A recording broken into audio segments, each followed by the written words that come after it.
What's up guys and welcome to another episode of Yu-Gi-Oh! Trivia. This week we're doing Gagagigo. So first up, this guy's English name is Gagagigo, and in the Japanese as well, he's also known as Gagagigo. His attribute is water, he's a reptile type monster, he's a level 4, his attack is 1850, and his defense is 1000. His description reads, the young evildoer used to have an evil heart, but by meeting a special person, he discovered justice.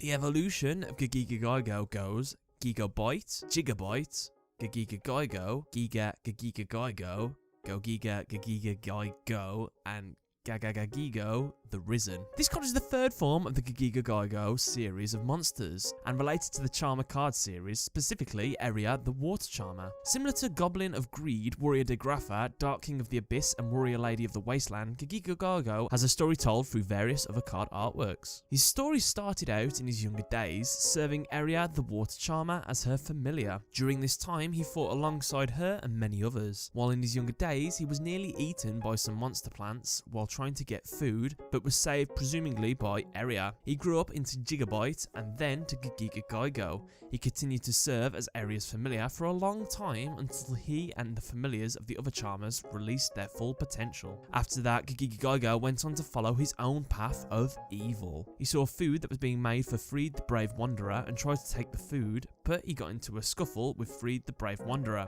They both started to fight, and somehow Gagagigo got dragged into the other dimension via the dimensional prison. Bent on revenge, he started a journey, questing to find a way back to his dimension, and arrived on what it seems to be a cemetery. He joined Invader of Darkness and his group of demons, only to be betrayed later by Invader of Darkness himself. He ended up fighting in a cell battle along with Marauding Captain and Blazing Impachi. Thanks to Marauding Captain, he was saved from the blast launched by Blazing Impachi, and he turned to the good side to help his newfound friend. At some point later, Gagagigo fought the Goblin attack force, who were enemies to the Marauding Captain in an icy area, but their attack failed due to their inability to ice skate and Gagagigo's mastery over ice skating.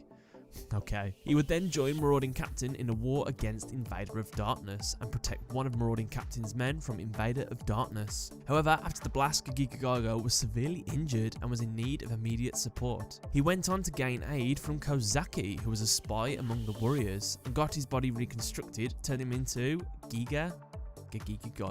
This was a mistake, and Gagagigo was turned against his friends by Kozaki's Dark World technology. Gagagigo was sent back to his dimension thanks to a machine which opened the monster gate, and he became a fighting machine and sought more power. He first fought a Venom Cobra to test his strength. After seeing how powerful he had become, he decided to find a new opponent. He then soon battled and attacked Freed the Brave Wanderer again, but failed due to his cybernetic implants. He became power hungry and transformed into Gagagigo. Unfortunately, he got driven mad by his cybernetic enhancements given to him by Kozaki. After he retained this new form, Gagagigo at some point fought Impachi again and defeated him. After his victory, he took the head of Impachi as a trophy.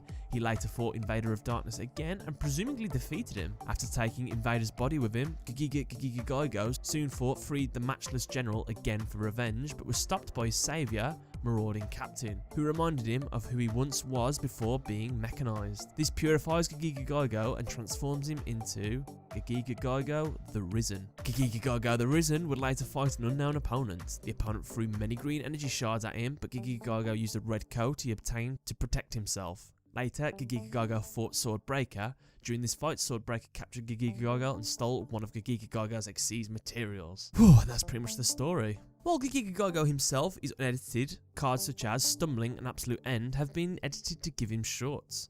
Gagagigo appears in the artworks of the following cards: Familiar Possessed Area, Stumbling, Two-Man Cell Battle, My Body as a Shield, Absolute End, Spirit Barrier, Dimensional Prison, DD Borderline, Level Conversion Lab, Altar for Tribute, Subspatial Battle, Eyes Ban, Triangle Power, and Marmiting Captain.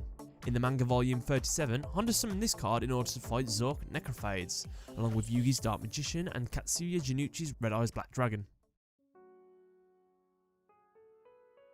In episode 185, a boy is shown using this card during his duel against the KC Dualtech 760. The computer then activates polymerization to fuse battle locks with his sheep tokens in order to fusion summon Five-Headed Dragon. Five-Headed Dragon then attacks and destroys this card, defeating the boy. In episode 95, an Obelisk Blue student used this card during his duel against Cyrus Truesdale during the Gen X tournament. Aside from being on the field, this card played no actual part in the duel. In episode 127, this card is summoned by a dual ghoul that was preventing Jaden from getting to the Yugioh possessed Marcel Bonaparte. And in episode 128, a dual ghoul used this card in an attempt to get the dual ghoul army into the tennis courts. With that, guys, that's another episode of Yu-Gi-Oh! Trivia done. I hope you enjoyed the episode. Don't forget to leave a like, favourite and subscribe. And thanks for watching.